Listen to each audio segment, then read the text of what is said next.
الرجیم بسم اللہ الرحمن الرحیم۔ اس ہفتے کا ہمارا سبق ہے سورہ تکاثر۔ یہ مکی صورت ہے نا، اور 30ویں پارے میں، اور اس صورت کے اندر دراصل کسی بھی مشغلے میں ایسی مصروفیت جو کہ انسان کو اللہ کی یاد بھلا دے، اس کے اوپر ٹوکا گیا ہے نا۔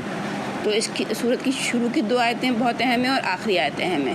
الہاکم التکاثر، تم لوگوں کو زیادہ سے زیادہ اور ایک دوسرے سے بڑھ کر دنیا حاصل کرنے کی دھن نے غفلت میں ڈال رکھا ہے۔ اب یہاں پر جو اسکالر بتاتے ہیں کہ الہاکم کا لفظ جو ہے دراصل لہف سے نکلا ہے۔ لہف کا اصل معنی غفلت کے ہوتا ہے نا، اور عربی زبان میں یہ لفظ ہر اس شغل کے لیے بولا جاتا ہے جس سے کہ آدمی کی دلچسپی اتنی بڑھ جائے کہ وہ پھر اس میں منہمک ہو کر دوسری اہم تر چیزوں سے غافل ہو جائے۔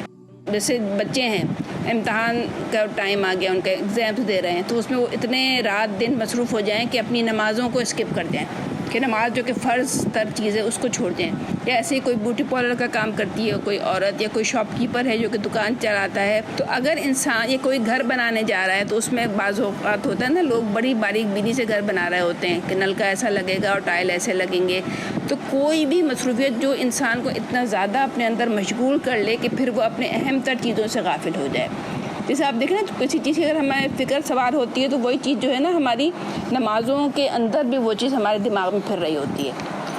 حالانکہ نماز کے لیے بہت زیادہ یہ کہا گیا ہے کہ ہم نماز پوری توجہ کے ساتھ پڑھ رہے ہوں نا۔ ایک حدیث میں آتا ہے کہ آپ صلی اللہ علیہ وسلم نے ایک دن نماز پر تقریر کی اور فرمایا، جو شخص اپنی نمازوں کی ٹھیک طور سے دیکھ بھال کرے گا تو وہ اس کے لیے قیامت کے دن روشنی اور دلیل بنے گی اور باعث نجات ہوں گی، اور جو اپنی نمازوں کی دیکھ بھال نہیں کرے گا تو ایسی نماز اس کے لیے نہ تو روشنی بنے گی اور نہ دلیل بنے گی اور نہ نجات کا ذریعہ ثابت ہوگی۔ اصل میں یہ ہے کہ ہمیں دنیا کے تمام تر اپنے کام سر انجام دیتے ہوئے ہی اللہ کی یاد کو اپنے دل کے اندر رکھنا ہے، اور جب اللہ کے حضور کھڑا ہونے کا وقت آتا ہے، یعنی نماز کا وقت آتا ہے، تو اس وقت ہم پوری توجہ کے ساتھ اپنی ہمارا ذہن جو ہے اس طرف ہونا چاہیے۔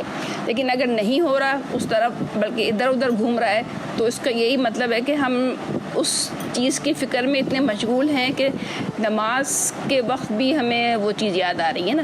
حضرت ابو ہریرہ کے پاس ایک باغ تھا، تو وہ ان کو اس باغ کا آ گیا خیال، مطلب نماز کے دوران، تو انہیں بہت وہ یہ چیز لگی کہ بھئی یہ کیا ہوا، تو انہوں نے سوچا کہ میں اپنے بس باغ کو جو صدقہ کر رہا ہوں۔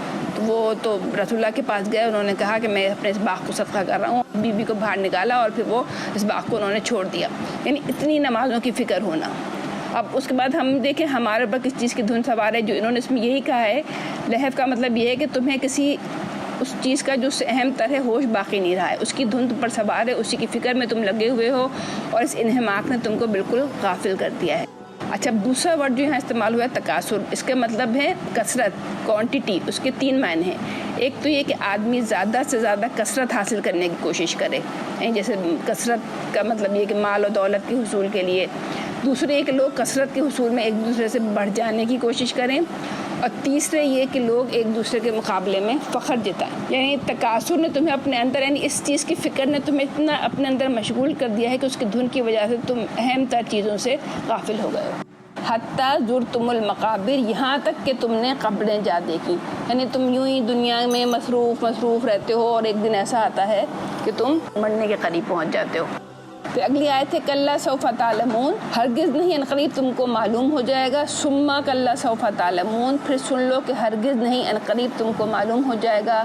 کلا لو تعلمون علم الیقین، ہرگز نہیں اگر تم یقینی علم کی حیثیت سے اس روش کے انجام کو جانتے ہوتے تو تمہارا یہ طرز عمل نہ ہوتا۔